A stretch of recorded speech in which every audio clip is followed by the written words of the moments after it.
ভাইয়েরা আমার, আল্লাহ বলেন আমি আল্লাহর দর বড় কঠিন, আমি আল্লাহর দর বড় ভয়ঙ্কর, আমি আল্লাহর দর বড় কঠিন দরা। আমি আল্লাহ যারে ধরছি রে, পৃথিবীর কেউ আমার ধরার থেকে বাঁচতে পারে নাই। আমি আল্লাহ যারে ছেড়ে দিছি তারা বহু দামি হয়েছে। আমি আল্লাহ যারে ধরছি পৃথিবীর কেউ আমার ধরার থেকে বাঁচাইতে পারে নাই। এর নবীর উম্মতের দল, আমি যুগে যুগে বহু জালেমকে ধরছি, বহু বড় বড় ইসলামের চূড়ান্ত দুশ্মনকে আমি আল্লাহ ধরছি। আমি আল্লাহ যখন তাদেরকে ধরছি রে, তারা কিন্তু আমি আল্লাহর হাত থেকে সরতে পারে নাই।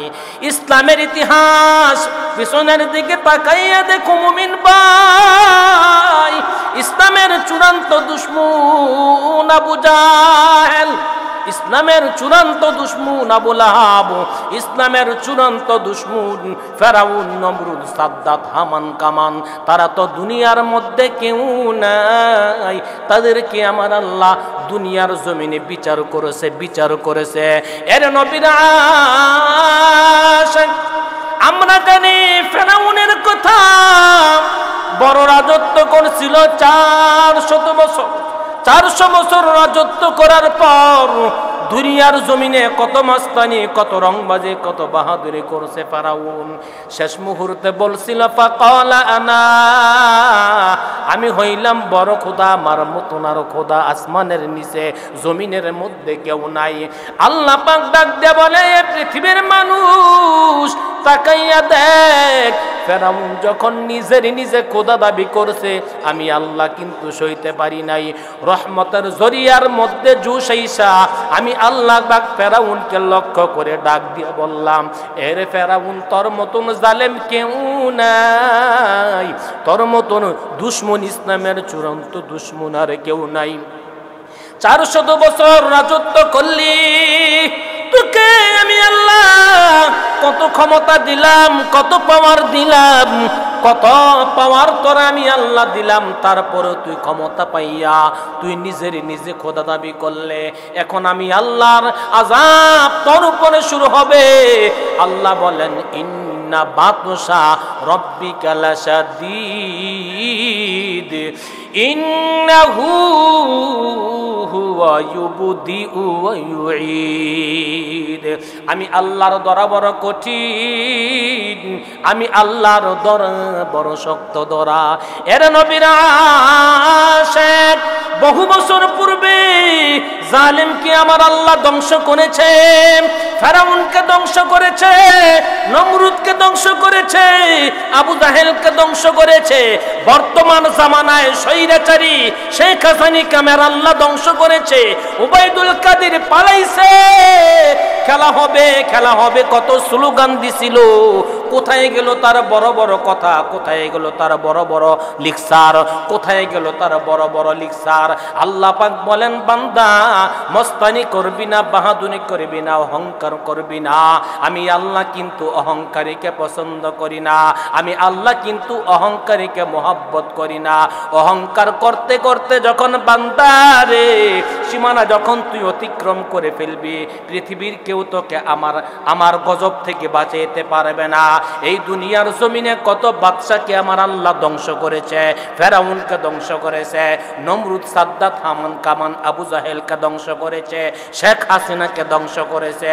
ওই বৈষম্য বিরোধী ছাত্র আন্দোলনের ছাত্ররা, তাদের জন্য অন্তর ভরে আমি দোয়া করি। ছাত্র ভাইয়েরা আমাদের দেশকে স্বাধীন করেছে, এই স্বাধীন করতে গিয়া কত ছাত্র নির্মমভাবে খুন হয়েছে, কত ছাত্রর লাশ পাওয়া গেছে, কত ছাত্র মৃত্যুবরণ করেছে। আমার এক আত্মীয় আমার কাছে আইসা চোখের পানি ফালাইয়া কান্না আরম্ভ করে দিল। আমি বললাম, বাইরে কি ব্যাপার, কি জন্য তুই কাঁদস, কারণ কি? ডাক দেয়া কয়, হুজুর আমার M.A.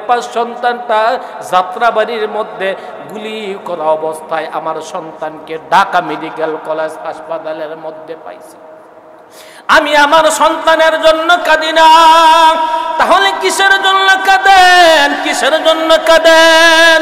ওই আল্লাহর বান্দা ডাক দিয়া কয়, আমি যখন ঢাকা মেডিকেল কলেজ হাসপাতালের মধ্যে গেলাম আমার সন্তানের লাশটা খোঁজার জন্য, ওগো হুজুর আমি আর সহ্য হয়ে গেলাম। আমি তাকায় দেখলাম বিশাল বলো লাশের সারি আর সারি, 100-200 নয় 500-700 লাশের সারি, সবগুলা ইউনিভার্সিটির ছাত্রগুলা স্টুডেন্টগুলা আমি দেখতে পাইলাম। প্রত্যেকটা ছাত্রর এমন নুরানি চেহারা, আমি দেখলাম প্রত্যেকটা স্টুডেন্ট বিএপি কারো সন্তান হবে। আমি তাদের কথা স্মরণ করিয়া এখনো পর্যন্ত চোখের পানি ফালাইয়া কান্না করি। এ যুবক ভাই, ওই জালেমের হাতে কত মানুষ খুন হয়ে মৃত্যুবরণ করে শহীদের দরজা পেয়ে গেছে। কত অত্যাচার করলো জালেম, কত সন্তানের মায়ের বুক খালি করলো ওই জালেম, কত বাবার বুক খালি করলো ওই জালেম। কারণ বাবা সন্তানকে কত মহাব্বত করে, কত ভালোবাসে। আমার আল্লাহ ছাড়া কেউ জানে না, আমার আল্লাহ ছাড়া কেউ জানে না। যে মা সন্তান হারাইছে সে বুঝে সন্তান হারানোর বেদনা। লক্ষ লক্ষ কোটি কোটি টাকা খরচ করিয়া ইউনিভার্সিটির মধ্যে সন্তানকে লেখাপড়া করাইলা, সন্তানকে আজকে লেখাপড়া করাইয়া সন্তানের ভবিষ্যতের কথা চিন্তা করিয়া এমন বাবা আছে নিজের জমি নিজের বিটা পর্যন্ত বিক্রি করে দিয়া সন্তানকে মানুষ বানানোর জন্য, সন্তানের ভবিষ্যতের জন্য এত কষ্ট করলো বাবা। আজকে আদরের সন্তান অন্ধকার কবরের মধ্যে চলে গেছে, বাবার কলিজা মানায় না, মার কলিজা মানায় না। এ ইমানদার নবীর উম্মতের দল, ওই সমস্ত যুবক, ওই সমস্ত আল্লাহর বান্দারা কবরের মধ্যে চলে গেছে রে, তাদের জন্য অন্তর ভরে আমরা দোয়া করে, ও দয়ার মালিক আল্লাহ তাদেরকে তুমি মাফ করে দাও, কবরকে বেহেশতের বাগান বানায় দাও। ওই জালেম তো চলে গেছে, আমার ভাই, আমার ভাই, আমাদের ভাই, আমাদের ছাত্র ভাইদেরকে নির্মমভাবে খুন করেছে, হত্যা করেছে।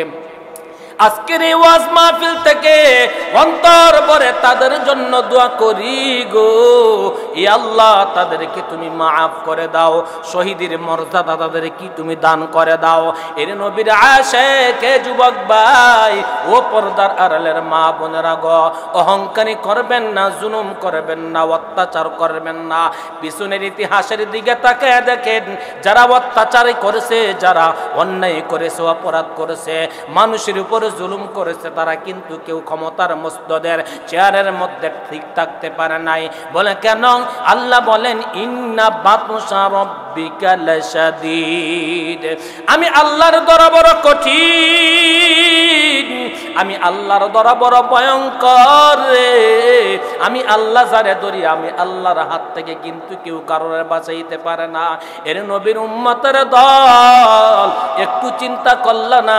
ডাইনে বামে সামনে পিছনে একটু তাকায়া দেখো, মনে মনে চিন্তা করে দেখো, যত বড় ক্ষমতাওয়ালা হও না কেন, যত বড় নেতা হও না কেন, যত বড় পয়সা হও না কেন, এরে বান্দা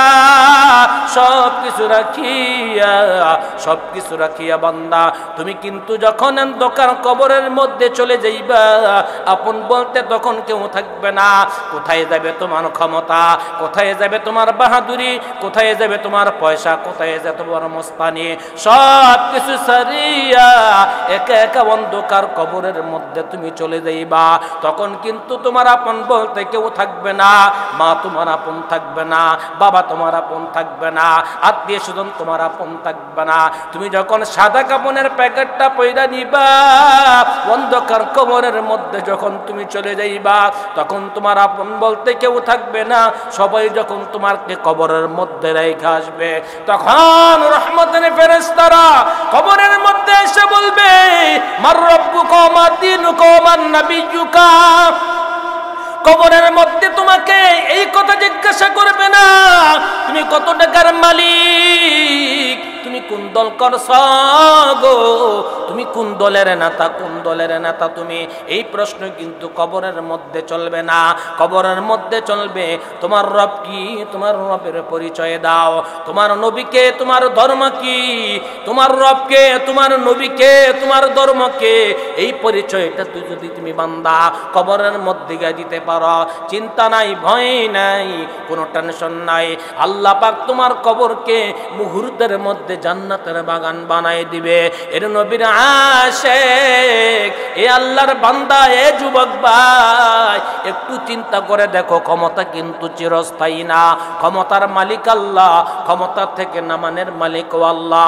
অতএব সাবধান, আল্লাহ ছাড়া কিন্তু আর আপন দুনিয়ার মধ্যে কাউকে পাইবা না। হায়াতের মধ্যে আমার আল্লাহ আপন, মৌতের মধ্যে আমার আল্লাহ আপন, কবরের মধ্যে আমার আল্লাহ আপন, জান্নাতের মধ্যে আমার আল্লাহ আপন। আমার আল্লাহ সব সময় আপন, আল্লাহ ছাড়া কোনো আপন নাই। ও তুই এই দুনিয়ার মায়ায় পড়ে করুছ কত বাহানা, এই যে নয় তোরা আসল বাড়ি, কবর যে তোরা আসল ঠিকানা। এই যে নয় তোরা আসল বাড়ি, কবর যে তোরা আসল ঠিকানা। ভাই বেরাদার যারাই ছিল,